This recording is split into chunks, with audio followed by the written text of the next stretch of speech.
The opinions and views expressed by individuals during this broadcast are their own and may not be the opinions of this network, their group, or other organization they may be involved with.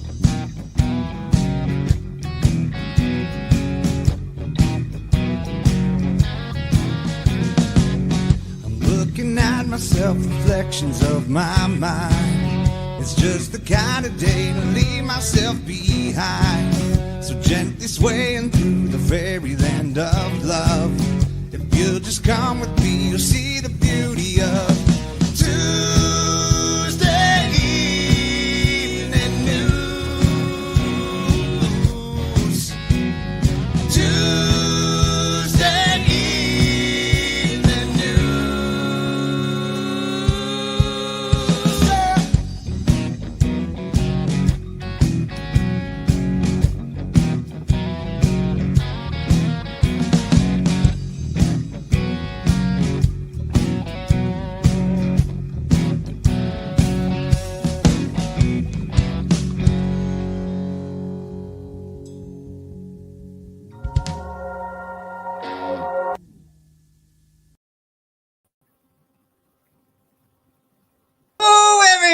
And welcome to the Psychedelic Reporters for this Tuesday, the 3rd of June, episode 160. Holy shit, that's a lot. Here on NOK Network. Shout out to the guys from Dead Ringer from Kirkland Lake, Ontario for the awesome intro track, originally recorded by the Moody Blues, customized changes for our show. I am joined by my amazing joint host, Tara Simpson, along with the one and only Fooful of Barriers, who has chosen all of our stories for us. Hello, Tara. Well, hello, hobbies, and hello, everyone. I'd like to take a minute to introduce Bufo. He's our Sonoran desert toad, or Colorado mud toad. Did you know he emits DMT from his skin? And while that sounds like great fun, park rangers would like to remind everyone, please don't lick that toad. Don't lick it, even if you're going to buy it dinner. So, well, last week, if you watched, we were going to read this cool article from The New Yorker.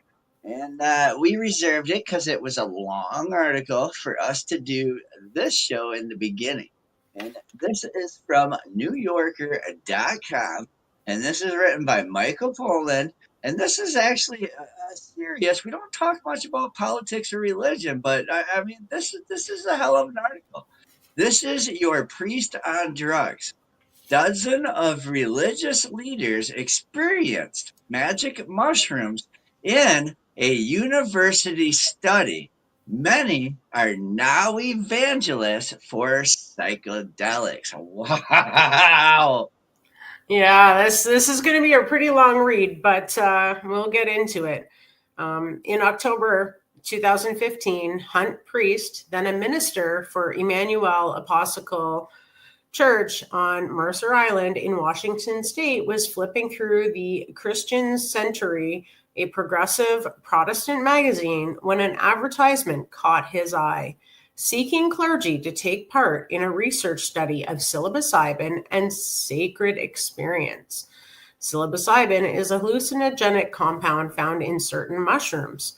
Researchers at Johns Hopkins University and NYU wanted to administer it to religious leaders who had an interest in further exploring and developing their spiritual lives. Priest, a slight, bearded, and disarmingly open man from small-town Kentucky, grew up in a Protestant church-going family and felt a religious calling as a teenager. He went to work for Delta Airlines, but he told me that in his 30s, I began to feel something was missing in my spiritual life.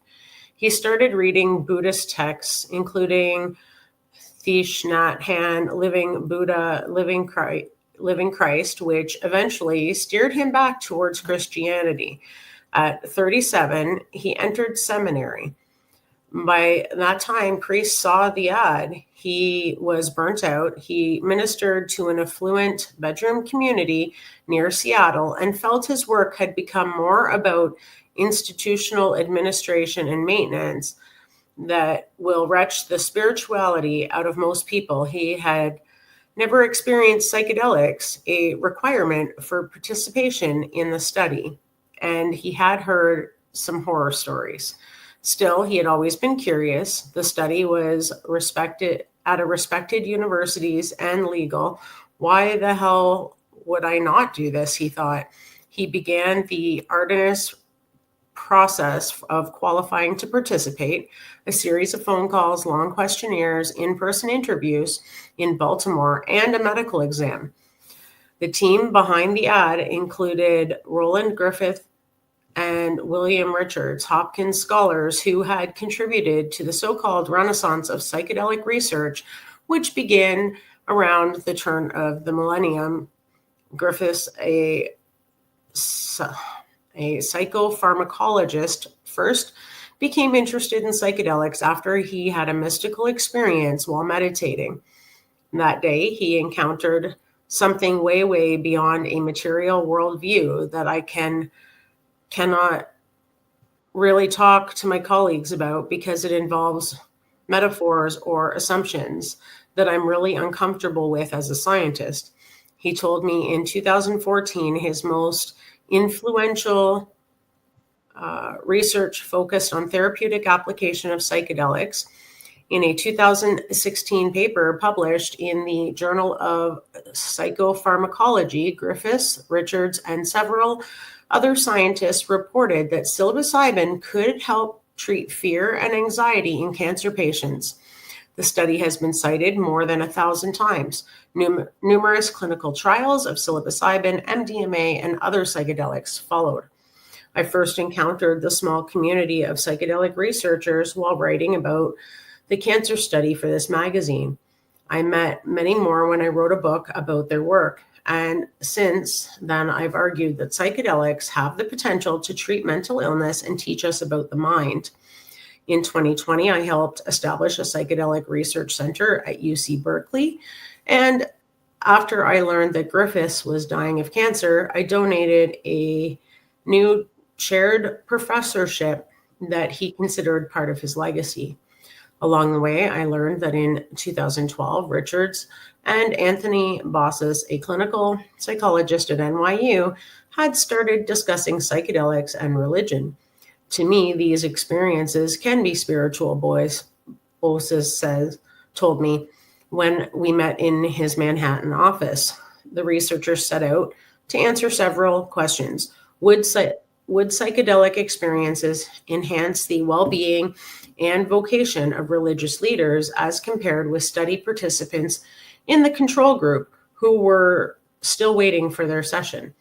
Would the experience renew their faith or make them question it? So the group secured financial support from several major funders in the psychedelic world, including T. Cody Swift. Taylor is what?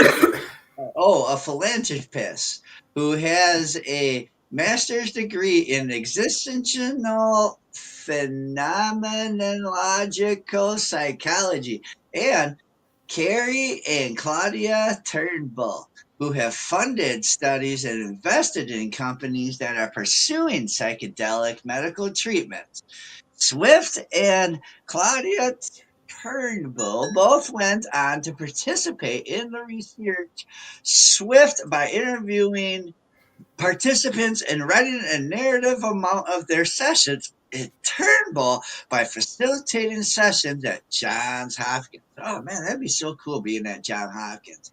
Priest was ultimately accepted into the study alongside about 30 other religious, including a Catholic priest, religious leaders, including a Catholic priest, a Baptist, a biblical scholar, several rabbis, and an Islam. It sounds like a joke. And an Islamic leader and a Zen Buddhist Roshi. The joke about walking into a bar almost writes the stuff. See, I wasn't the only one thinking it.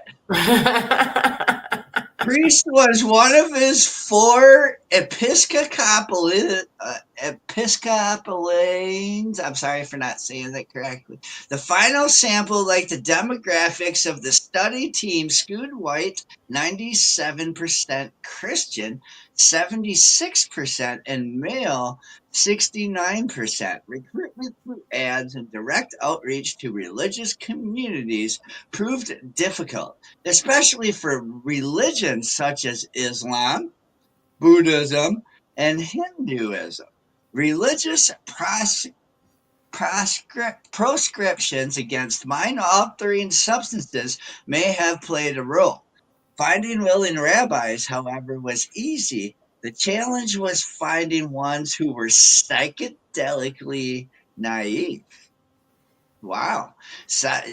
What? Oh, wait. I'm still reading. Oh, my bad. Scientifically speaking, the study had serious limitations, many of them acknowledged by its authors.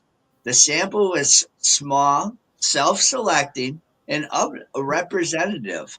Several faiths were not included, and there was no placebo control. Hey, wow.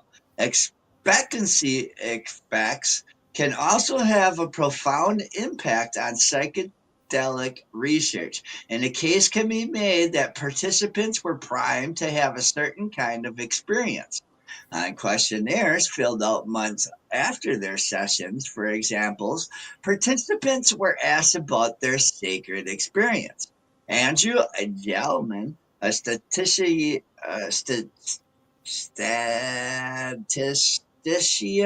at Columbia who is an expert on study design, read a draft on the paper that resulted from the study and told me in an email. I guess the punchline is that if you enroll people in a study and tell them they're going to have a sacred experience, then some people will have a sacred experience. Zach Commence, a Berkeley-based rabbi who participated in the study, also told me that the language used by some of the researchers, as well as the music played during sessions, the playlists include Anya, a Christmas choral work, O Mama Shava, and lots of Bach, betrayed a distinctively Christian slant. Has an odd sort of ethnography, though the study tells a provocative story. It's not often after a group of clergy members recount a high dose psilocybin trip would people steeped in theology and religious practice offer uniquely informed or nuanced amounts of mystical experiences. Would they encounter imaginary symbolism from their faith? Or might their experiences point to something more universal, a more common shared by all religions? Among participants who had 2 sessions, the researchers found that a striking number, 79%, reported that the experience had enriched their prayers, their effectiveness in their vocation, and their sense of sacred in daily life. 96% rated their first encounters with psilocybin as being among the top 5 most spiritually significant experiences from their lives. Wow. Wow, eh? Perhaps the most intriguing question went unmentioned in the scientific paper, although it came to mind for many study participants. At the time when organized religion had been struggling with declining membership, especially among the young, could carefully prepared and guided psychedelic experiences, whether for clergy or for their members of their congregation, have the potential to spark a revival in interest in religion. This is a controversial idea, so I was surprised to hear the priest and several other participants say that they believed they could. Most of the research were more circumspect, but Richards, an infectiously cheerful clinical psychologist who is now in his 80s, was happy to entertain the possibility. Before Richards completed a PhD in counseling, he earned his master's degree in divinity and theology. Psychedelics can give new life to the dogma by helping people understand where the dogma came from. He told me at his home in West Baltimore, one way to look at psychedelics is as revelation happening in the present. Then perhaps mindful of the potential for religious or scientific backlash, he adds. Let's not frighten the horses. Richard's convictions and his aspirations for psychedelics prompt questions about the objectivity of such research.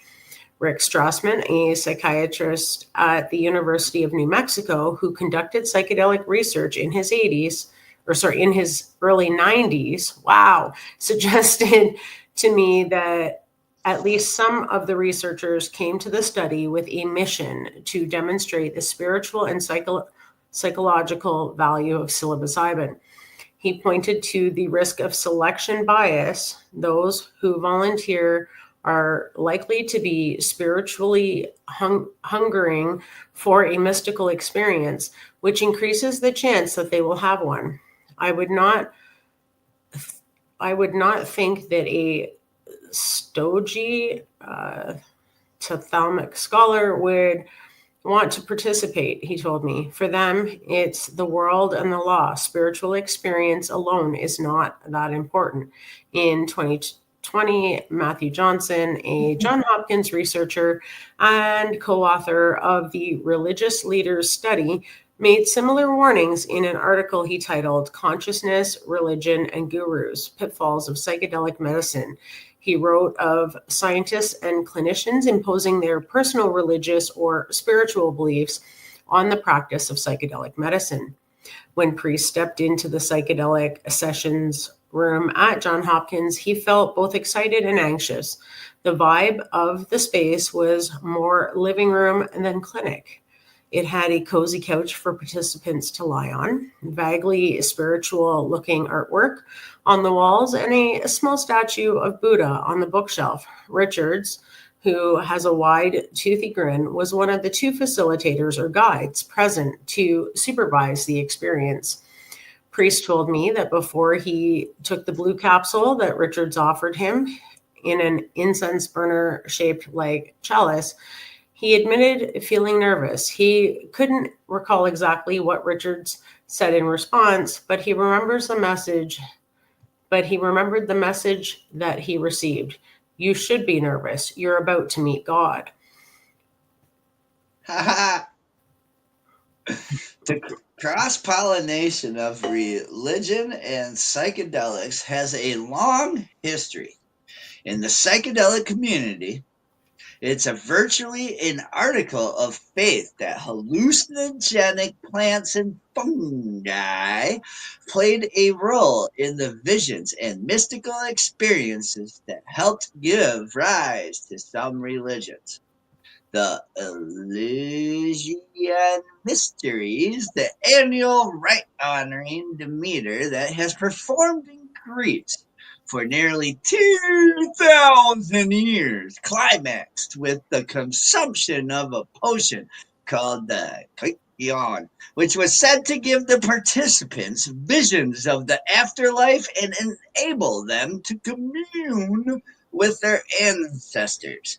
Albert Hoffman, the Swiss chemist who discovered LSD in 1938, suspected that the recipe included ergot, the fungus on which his discovery was based. Demeter is the goddess of agriculture and fertility. Ergot grows on grain. In the New World, peyote, psilocybin mushrooms, and the seeds of the olequa, a type of morning glory, have had sacramental uses for millennia. In the early aughts, scientists dated two specimens of peyote found in a cave near the Rio Grande at more than 5,000 years old. After Spanish colonizers arrived, the Catholic Church banned the use of mushrooms in Aztec rituals. Now, the word for them, Tiana, trans roughly as flesh of the gods, which might have sounded like a direct challenge to the Christian sacrament. The practice continued underground, however, and similar customs persist today. The U.S. banned peyote in the late 19th century, but the Native American Church, which fuses indigenous and Christian beliefs, fought a prolonged legal and legislative battle for the right to use the peyote cactus in its ceremonies. The effort ended successfully in 1993 when Congress passed the Religious Freedom Restoration Act. Since then, two churches that originated in Brazil have secured the rights to use ayahuasca during ceremonies in the U.S. psychedelic churches. Some sincere in their spiritual convictions, and others not so much. Are opening at an accelerated rate. Low warriors in the newly formed Psychedelic Bar Association. Wow, there's a Psychedelic Bar Association? That say that this trend has been encouraged by the Supreme Court expansive approach to religious liberty. Oh, this is kick ass. Yeah, that's really neat. In 1962, Walter Panek, a Harvard graduate who studied under the psychologist and psychedelic advocate Timothy Leary, administered either a pill containing psilocybin or a placebo to 20 volunteers, mostly Protestant divinity students. The volunteers then sat in the basement of Marsh Chapel at Boston University and listened to a Good Friday sermon piped in from the pulpit above them. On the 10 volunteers who received the drug, 8 reported powerful mystical experiences. In the placebo group, one did. The researchers' definition of mysticism mirrored the one in the Varieties of Religious Experiences in a 1902 collection of lectures by the psychologist and philosopher William James, who experimented with nitrous oxide. James associated mystical experiences with the sense of well-being, timelessness, ineffability, and unity with ultimate reality. Published research failed to mention that, as 2 participants recalled years later, one person fled the chapel and headed towards Commonwealth Avenue, possibly to spread the word of Jesus to passerbys. He had to be restrained and given an injection of an antipsychotic, Thorazine. Another participant, Hudson Smith, was a leading scholar of religion until the Good Friday experiment, he told an interviewer in 1996. I had no direct personal encounter with him, her, or it. Richard Griffiths and the colleagues were inspired in part by the Good Friday experiment. In a study published in 2006, they administered psilocybin to several dozen volunteers who then filled out surveys that included a mystical experience questionnaire. The questionnaire drew on Pank's experiment and James's writings. The researchers ultimately concluded that psilocybin could reliably occasion mystical experiences. That didn't make any sense. Anyways, Priest's psychedelic journey at Johns Hopkins followed norms that have become common in modern psychedelic research. After several preparatory sessions with 2 guides, the participants swallowed the capsule, lie down on a couch, and don a pair of headphones and an eye mask to encourage an inward focus. The facilitators say little, but would share words of advice or comfort in the experience if the experience turns frightening. In and through is A common refrain, although touch is considered a boundary violation in conventional psychotherapy, psychedelic therapists sometimes offer a hand to hold or a pat on the shoulder. Consent for touch is discussed in advance and reiterated in the moment. Participants and facilitators also rehearse touch beforehand. After the Hopkins and NYU sessions, participants fill out multiple questionnaires and wrote a narrative of their experience. The next day, they return for an integration session to help make sense of what can be a confusing experience. They could also participate in a follow-up psilocybin session. One of the 29 participants who completed a first session, 5 of the 29 who completed a first session, 5 did not return for a second. Wow, that's actually pretty good numbers. Yeah, like virtually all the religious leaders this dude spoke with, Priest reported an encounter with the divine.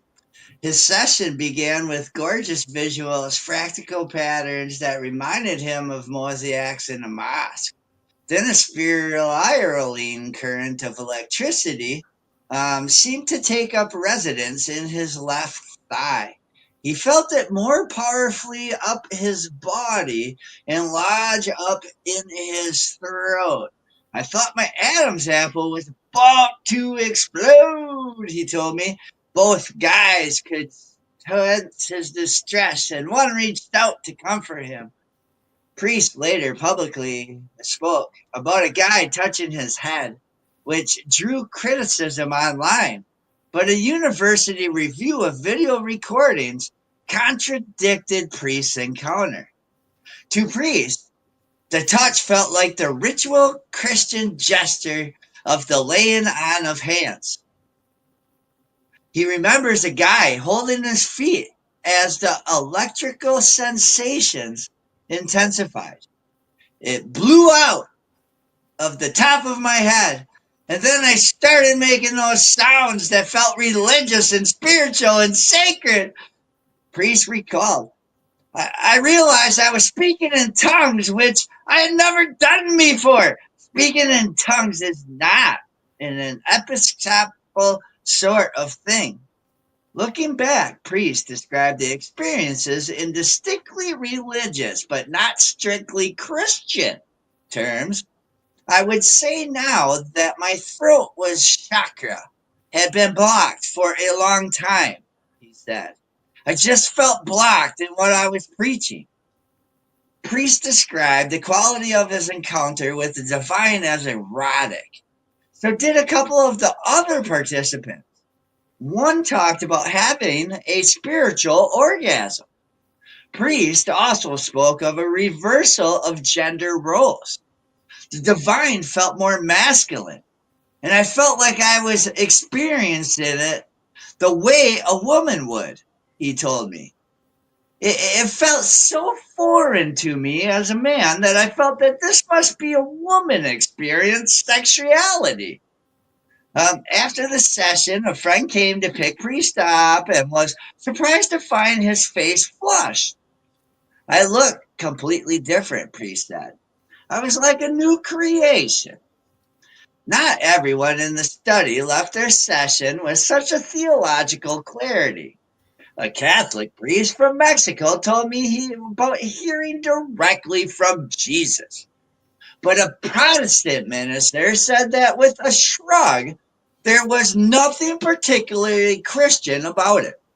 The Buddhist Roshi told me that her experience was not life-altering, but led her into a completely non-conceptual realm, which she could find no words to describe. Rita Powell, now the Episcopal chaplain at Harvard, declined a second session because her first at NYU brought her face to face with the abyss. Speaking about her experience on a Harvard panel about psychedelics and religion, Paula said that her facilitators had not prepared her for something so dark. One of them kept trying to reassure me that their experiences of psilocybin were good and beautiful and unitive, she said. It seemed like she kind of sloppy hippie stuff about love and harmony. She said that at one point in her session, she was nowhere. There was neither color nor its absence. There was no form nor its absence. Wait, I already said that. There was not fear. There was not joy. There was not revelation. There was not nothing. She described it as maybe the hardest thing I had done in my life. Something that took her to the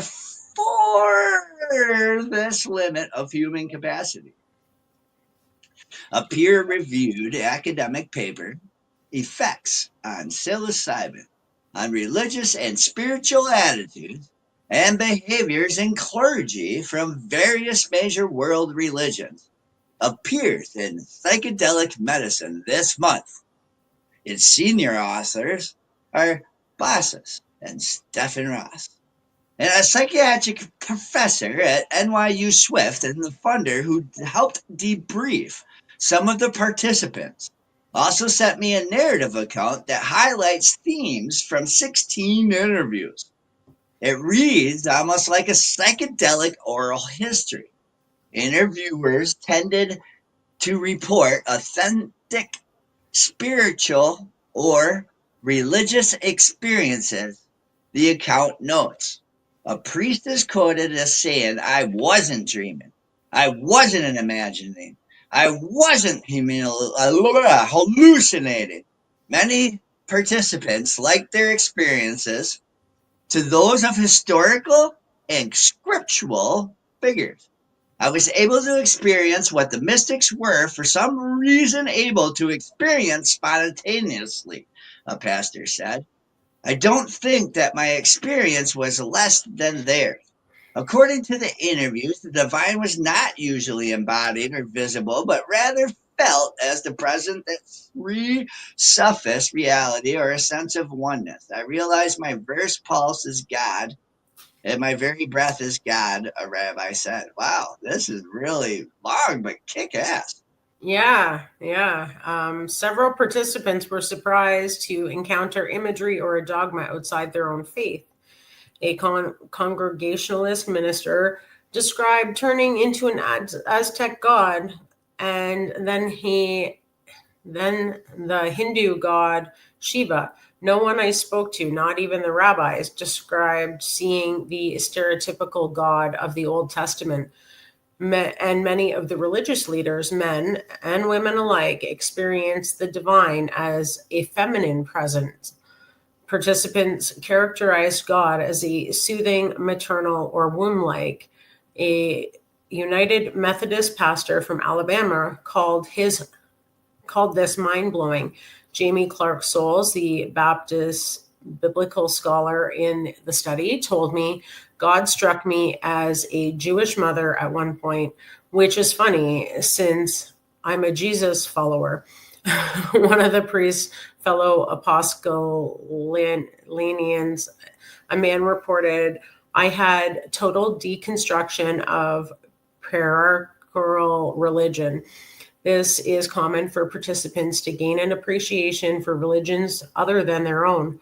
All the truths are in all the religions, one rabbi said. The active ingredients are all the same. A congregationalist who previously had little patience for charismatic expression of Christianity, the hands in the air, the walking, the speaking in tongues, and all the weirdness, observed after his session that pathways towards the truth are even more varied than I thought. Some felt a marked tension between their conventions of faith and the immediacy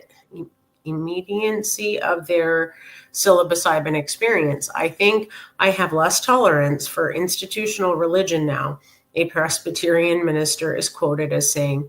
There are other ways to connect with the divine. Here is the entire history of the world's religion in a nutshell. Orthodoxy and authoritarian in tension with the direct spiritual experience of the individual. Yeah. Hey, so we read this article for about 30 minutes. If you guys want to further read, we're only about halfway in. This is a great ass article. And if you have liked the show so far with this article, go to the NewYorker.com, write in the title, which was This is Your Priest on Drugs. Um, and it is a good article. I wanted to say when we were reading it about the Muslim part is me and Todd and Tommy were listening to a PBS down here in Louisiana where the lady brought different Muslim leaders onto the show with different Muslim practitioners that were also taking psychedelics and their views with the religion and how that has loosened with THC and psychedelics over the years. Yeah, absolutely. It seems to be less taboo than it was at one time, right? Yeah. But this was a real good articles, and I agree with that psychiatrist that their religious beliefs are going to force them maybe into the place before they even get there. Yeah, it's hard to say, right? If they did kind of a two-part study like that, with a placebo and non-placebo and control groups, I don't know. It's interesting. Because one person, even on the placebo, still had a divine experience, right? So the mind can do things. Oh, yeah. And speaking of the mind doing things, it's medication time. That's right, folks. It's time to pay some bills. So stay tuned for a word from some of our sponsors, and then we'll return with more articles Bufo has chosen making mainstream media news. Back in 4 minutes and 20 seconds here on Psychedelic Reporters on NOK Network.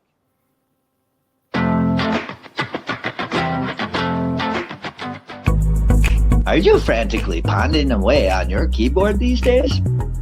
To discuss your views, share your passions, teach a skill, or share a craft to the masses on social media.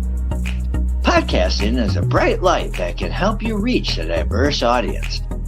And the NOK Network can help. Even if you have no experience, NOK Network will work with you to develop your content to air on our diverse network to reach a wide audience, allowing us to grow together. Podcasts are aired on multiple platforms simultaneously across social media and streaming sites live through our network. Contact us and let's chat about how we can help you develop your podcast and join the NOK team.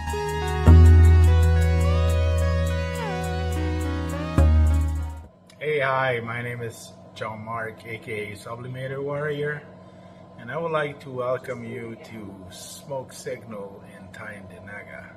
One dab make your whole dome drip sweat. One dab make the homies all dip set. Smoke Signals, Tyndanaga. Smoke Signals, Tyndanaga. Smoke Signals, Tyndanaga. Ooey, ooey, gooey, that's a sticky dab. Might just have to put this one on Instagram. Smoke Signals, Tyndanaga. Hold it in, feel it in your wrist. Smoke Signals, Tyndanaga. Check us out in Tyndanaga. 55 Highway 49 in Tyndanaga. It's on the res, and we're open from 10 a.m. to 8 p.m. 7 days a week.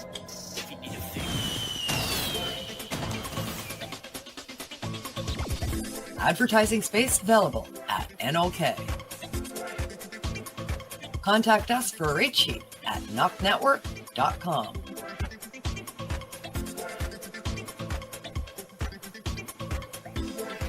Send us a message on our social media platforms or email us at info@NOKNetwork.com.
we get back to the show.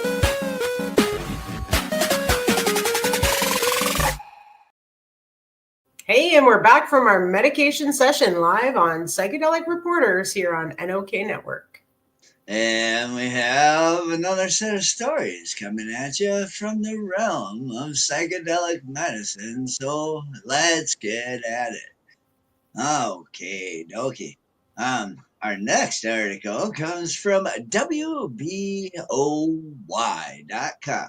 And it states WVU student discovers psychedelic fungus that could be used to treat addiction, depression.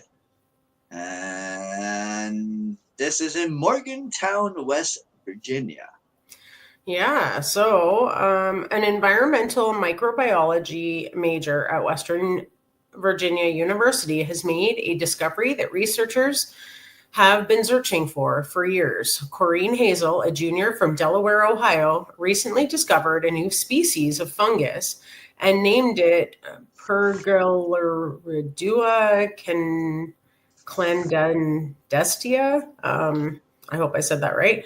Because it has eluded investigators for decades, according to a press release from WVU. The fungus has similar effects as the semi-synthetic drug LSD and was discovered growing in morning glory plants. We had a ton of plants lying around and they had these tiny little seed coats. We noticed a little bit of fuzz on the seed coats. That was our fungus, Hazel said in the release. WVU junior Corrine Hazel and faculty member Daniel Penasson discovered a new species of fungus that may treat a variety of medical conditions. The fungus grows on morning glories and makes ergot alkaloids, which gives them their psychedelic activities, according to the new release. WVU said that the creator of LSD has been looking for the fungus since he invented the drug in the 1930s. Wow, that's interesting. It is. And according to WVEU, LSD is already used to treat conditions like depression, PTSD, and addiction. And Pergolidua clandestina opens doors for the future of pharmaceuticals for treating other conditions like migraine, dementia, and Parkinson's disease. Hazel is now studying ways to culture the fungus and looking for other fungal symbiotes in different morning glory species. Daniel Benettion, Davis Michael Professor of Plant and Soil Sciences at WVU, Davis College of Agricultural and Natural Resources, who works in the lab with Hazel, said that the discovery was a significant thing and an amazing for a student. Hazel and Penettion's discovery has been published in Mycology. I'm lucky to have stumbled into this opportunity, Hazel said. People have been looking for this fungus for years, and one day I look in the right place and there it is. I'm very proud of the work that I have done at WVU. You can read more about Hazel's discovery from WVU here, or read the published work here. And there's two clicky links, and I suggest you go and click them because, damn, dude, can you imagine that in your career, man? That's super cool. Very cool. And it was also neat to see that they finally admit that they're using LSD as a treatment for migraines, which is something I use LSD for. So pretty interesting stuff that they found this new fungus that kind of mimics that same thing as well, right? Oh yeah, she's gonna get a good job. That morning glory. So I think there were songs. Like I heard about the morning glory getting you high, but if it's the fungus getting you high and not the morning glory now. That's interesting. Absolutely. Very cool. And again, all naturally derived, right?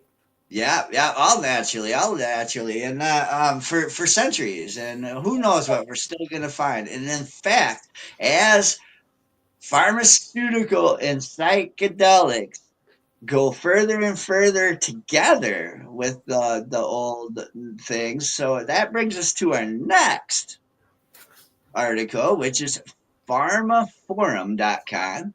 And they talk about the consolidation in psychedelics as ATAI pairs with Beckley. Yeah, so UK psychedelic medicines developer Beckley PsychTech has agreed to be acquired by German rivals Atai Life Sciences in the shared based deal that values it around $390 million. The agreement to create a combined company known as Atai Beckley comes almost 18 months after Atai made a $50 million investment in the UK company that gave it 36% ownership in the UK company, and along with a $30 million placement in fresh equity. Shareholders at the NASDAQ listed German company, which is also backed by billionaire investor and PayPal co-founder Peter Thiel, will own around 69% of Atai Beckley. The deal is, however, contingent on a positive result in the mid-stage trial of Beckley's lead asset for treatment-resistant depression, TRD. In a joint statement, Atai and Beckley said the combined company, which will be led by Atai Chief Executive Sirivazes Rao, will become a market-leading mental health company with a pipeline that includes potentially transformative, rapid-acting psychedelic assets differentiated by the convenient route of administration in short time in clinic. Beckley's BPL-003, an intranasal formulation of the psychoactive compound 5-MeO-DMT benzate or metabufetin, found in the plants and Colorado river toad, is in phase 2B trials involving patients with treatment-resistant depression that is due to read out in the middle of this year. Wow. It is, and recent data from a phase 2A study showed that the administration of BPL 003 to patients in a controlled environment with psychological support was associated with improvements in depression symptoms with no serious adverse effects, with subjects able to discharge or be discharged within a couple of hours of dosing. Bringing the two companies together will create a psychedelics player with pipeline of multiple candidates. That also includes ATAI, BLS-01 DMT with the dimethylamine for DTRD, or EMP-01, or MDMA for social anxiety disorder, SAD, which are both in early stage clinical development. At first, I thought I read that DMT and MDMA together, but I see that it's two separate. ELE-101 psilocin for major depressive disorder, MDD, acquired by Beckley when it merged with fellow UK psychedelics player Eleusis in 2022, does not seem to feature in the plans, as Beckley said it intends to spin out assets related to the program before the merger completes. The combination brings together two highly complementary pipelines to create a market leader in the forefront of psychiatric care, according to Beckley Chief Executive Cosmo Fielding Mellon, who said ATAI Beckley will even be better positioned to accelerate development, drive long-term value for shareholders, and most importantly, deliver meaningful innovation for patients. The deal is expected to close in the second half of this year, subject to ATI shareholder approval, as Beckley investors have already voted in favor of the transaction. If it goes through, Fielding Mellon will serve as the chief strategy officer of the merged company. Wow. That's pretty cool. It is. And the more they have these big companies getting together, you've seen it in the cannabis. They got stronger, they fell, they got back up. I mean, I'm sure this shit's gonna happen. Yeah, absolutely. All right. Our next article and last article comes out of ladbible.com. Woman explained how she felt after accidentally taking 550 doses of LSD in one go. She accidentally consumed a huge dose of the psychedelic drug. Olivia Burke wrote this. Yeah, so this is pretty wild. There's taking it too far, and then there's taking it 550 times too far. And that's exactly what this woman did while partying with one of her pals, as she accidentally consumed copious amounts of LSD. As you may have suspected, she hasn't been the same since, but incredibly, the impact it has had on her life for the better rather than the worse. Back in September 2015, a woman known only as CB snorted 55 milligrams of what she believed was cocaine. However, the substance was actually pure SD in powder form, according to a report published in the Journal of Studies on Alcohol and Drugs in 2020. A typical dose of the powerful hallucinogenic drug is considered to be 100 micrograms, which is equivalent to 0.1 milligrams. So she had drastically overdone it. Yeah, so what is LSD and what does it do? Well, LSD, or lysergic acid diethylamide, is a strong hallucinogenic drug, which typically comes in the form of tiny amounts on blotter paper, as a liquid, or a pellet microdot. According to the talk of Frank, the world appears distorted to most people who consume it, which ranges from the way you experience sounds, colors, objects to your sense of space, distance, and time. It can feel euphoric, but on the other hand, LSD can also make you hallucinate, become paranoid, panicked, frightened, and confused. Those who consume large doses can also act unpredictably, and talk to Frank notes. LSD feeds off your imagination, so every person's experience is unique. LSD can take anywhere between 20 minutes or 20 hours to take effect, but the amount taken also impacts us. Wow. Right? What did the woman who consumed 550 times the average dose of LSD experience? The woman, who was in her 40s, ended up going on quite the trip for the next 24 hours after taking such a mammoth amount of LSD. She spent the first 12 hours blacking out and vomiting intermittently, but said she felt pleasantly high for the following 12 hours. Although she was still spewing up during this period, it was less often. CB's roommate later described how she mostly sat in a chair throughout this wild LSD ride, either with her eyes open or rolled back. She uttered nonsensical words occasionally too, but after about 10 hours, she was able to hold a conversation and seemed coherent.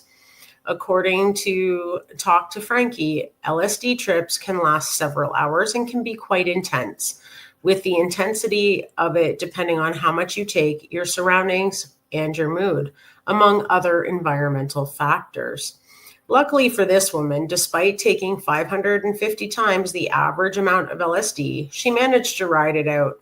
Arguably, the most interesting aspect of this case is the extraordinary effect this dosage had on her elsewhere. Can you read a few Yeah. more?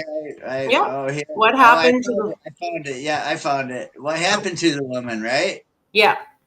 Okay, so CB had contacted Lyme disease in her early 20s, which is a bacterial infection which can be transmitted to humans when they are bitten by infected ticks. Sufferers are usually prescribed a course of antibiotics, or those who with severe symptoms may be treated in the hospital. But the NHS says most people get better after antibiotic treatment. However, many continue to experience symptoms such as tiredness, aches, and the loss of energy for a long time after treatment, or perhaps even years. Unfortunately for CB, she had endured significant pain in her feet and ankles ever since she got Lyme disease, seeing her rely on morphine to cope with the agony. After she accidentally consumed an excessive amount of LSD by the following day, her pain had apparently disappeared. CB even managed to get through the next 5 days without any morphine, although this didn't last forever. Still, when the pain eventually returned, she was able to manage it with a lower dose of the strong painkiller as well as a microdose of LSD every 3 days. And by January 2018, the woman had weaned herself off of 2 crutches altogether. Well, she reported that she didn't experience any withdrawal symptoms.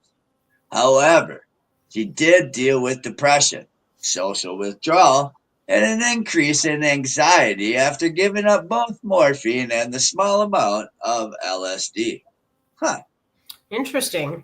The dangers of taking LSD. The case study was compiled by Mark Hayden, director of the Canadian Multidisciplinary Association for Psychedelic Studies and an adjunct professor at the University of British Columbia of Population and Public Health, and Vancouver psychiatrist Brigitta Woods.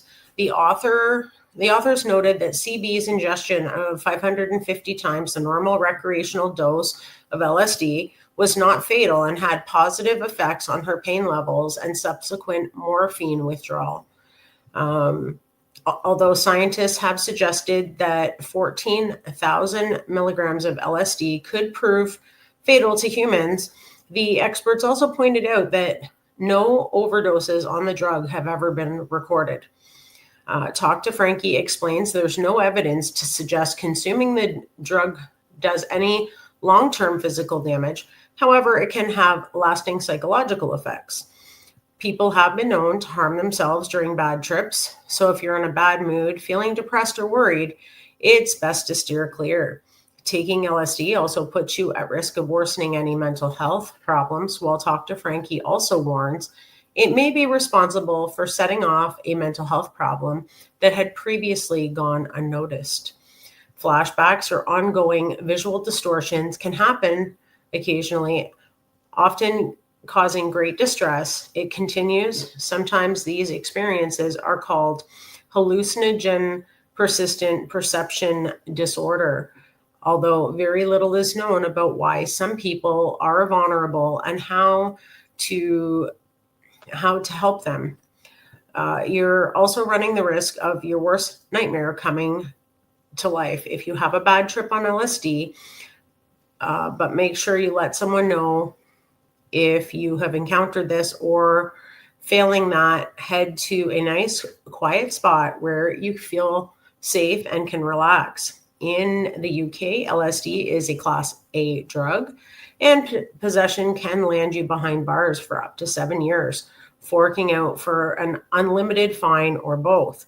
It goes without saying, don't try to recreate CB's experience for yourself at home either. And that's the article.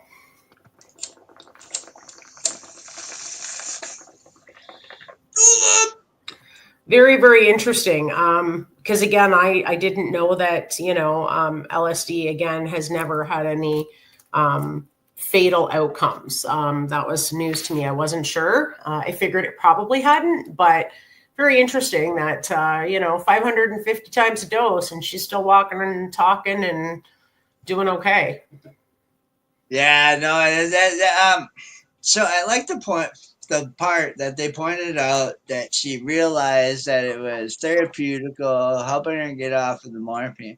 Like that was when me and Bufo were over by the catering department talking about this article together, and he's like, "Dude, wait until you figure out the article, man." He's like, "Dude." He's like, oh shit, now I forgot what we were talking about.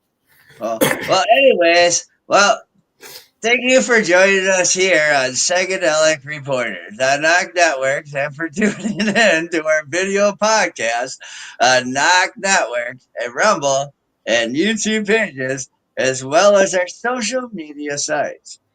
That's right, folks. We hope you've enjoyed your update today on mainstream media coverage of psychedelic advancements from around the globe. Many thanks to our sponsors and to my joint hosts, Darren Simpson and Bufo Variants, for choosing the stories, and you, the listeners, for joining each week on Psychedelic Tuesday. Let's hear from Dead Rigger again from Kirkland Lake on our way out.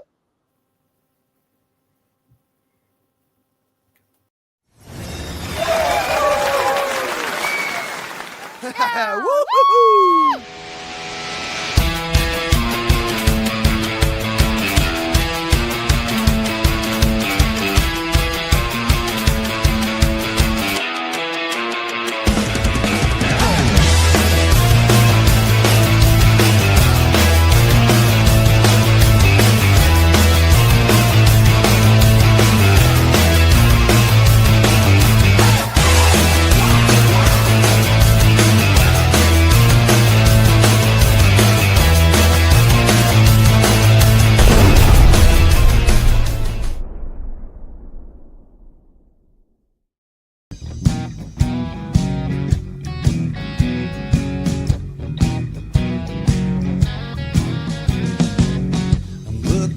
Myself, reflections of my mind. It's just the kind of day to leave myself behind. So gently swaying through the fairyland of love. If you'll just come with me, you'll see the